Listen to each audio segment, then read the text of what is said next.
కూటమి ప్రభుత్వం అధికారంలోకి వచ్చిన తర్వాత రాష్ట్రంలో మహిళల మీద హత్యలు అత్యాచారాలు పెరిగిపోతున్నాయి. ఈ 2-3 రోజుల్లో కూడా రాష్ట్ర వ్యాప్తంగా 3 సంఘటనలు చోటు చేసుకున్నాయి. రాష్ట్రంలో జరుగుతున్న పరిణామాల మీద మనతో మాట్లాడేందుకు వైఎస్ఆర్సీపీ మహిళా విభాగం అధ్యక్షురాలు వరద కళ్యాణ్. మేడం చెప్పండి, అసలు చిన్నపిల్లల దగ్గర నుండి మొదలు పెట్టుకుంటే ముసలి వాళ్ళ వరకు కూడా హత్యలు అత్యాచారాలు జరుగుతున్నాయి. అసలు దీన్ని ఏ విధంగా చూస్తారు మీరు?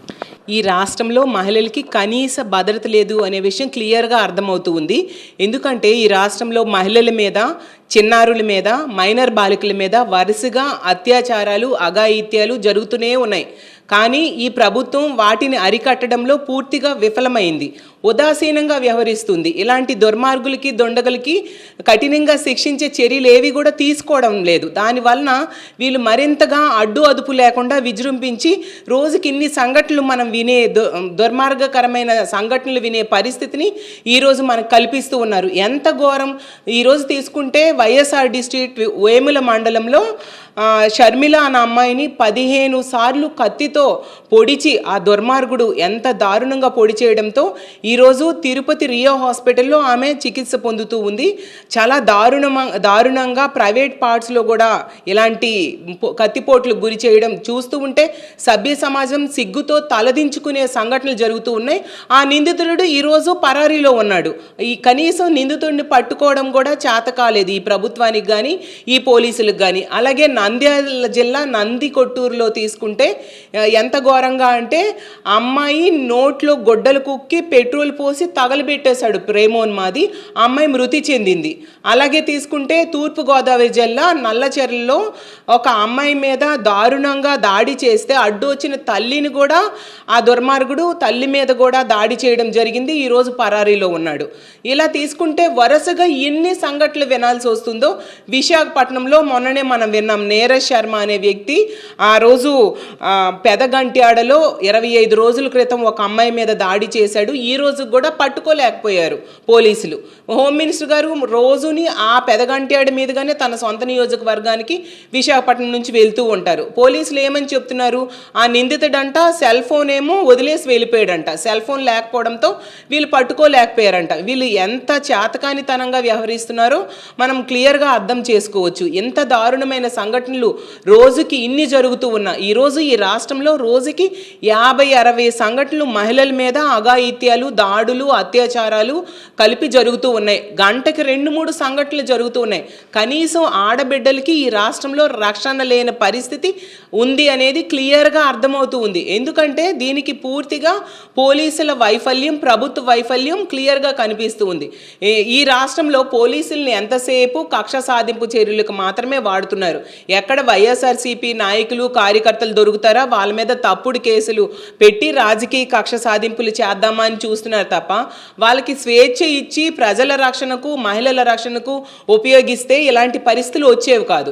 గతంలో జగన్మోహన్ రెడ్డి గారు ప్రవేశపెట్టిన దిశ వ్యవస్థని ఈరోజు నిర్వీర్యం చేయడం జరిగింది. ఈరోజు దిశ యాప్ లేదు, దిశ పోలీస్ స్టేషన్స్ లేవు. ఆ వ్యవస్థనే ఈరోజు పని చేయనివ్వకుండా చేసేయడం, అలాగే సరైన రక్షణ వ్యవస్థని ఏర్పాటు చేయకపోవడం, దానివల్ల ఈరోజు ఈ విధంగా విజృంభిస్తూ ఉన్నారు.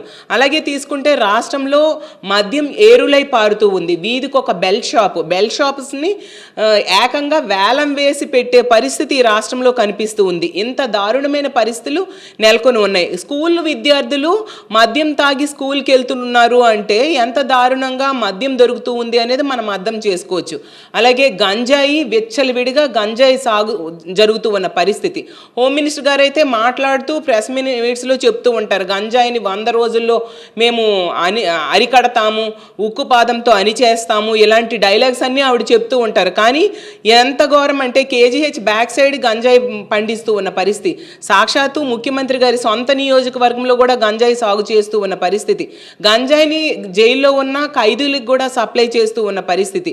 ఎంత దారుణంగా గంజాయి దొరుకుతూ ఉంటే ఈ రోజుల్లో ఈ రాష్ట్రంలో ఉన్న దుర్మార్గులు మరింతగా విజృంభించక ఏం చేస్తారు?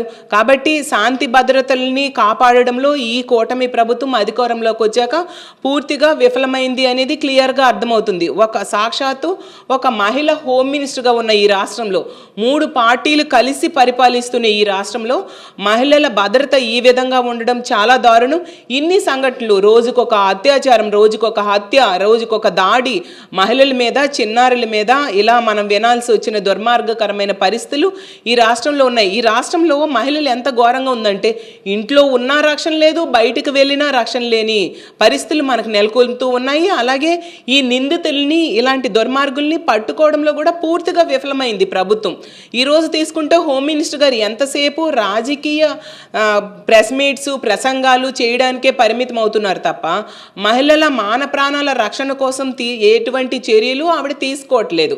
ఎంతసేపు గత ప్రభుత్వం మీద, మా జగన్మోహన్ రెడ్డి గారి మీద వ్యంగ్యంగా మాట్లాడడం, కామెంట్స్ చేయడం మీద ఆవిడ దృష్టి పెడుతూ ఉన్న పరిస్థితి మనకు క్లియర్గా కనిపిస్తుంది.